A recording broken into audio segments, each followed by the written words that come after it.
duguan. Puro sugat. Inom ka na lang. Makwento. Ikaw, ba't di uminom? Oo. Hindi minom yan.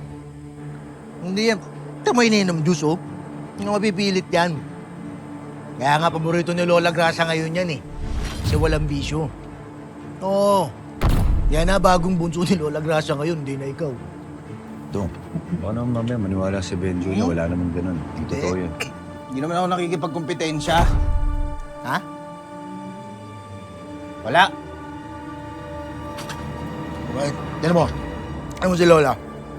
Sinabi ko sa kanya kanina, inom tayo. Tignan mo. Nagpabaho ng pagkain, pangalan pa. Para dito. Kasi ayaw daw niyang malilipasan ng gutom yung bagong paborito niyang apo. Tama na. Totoo naman eh. Ano mo na?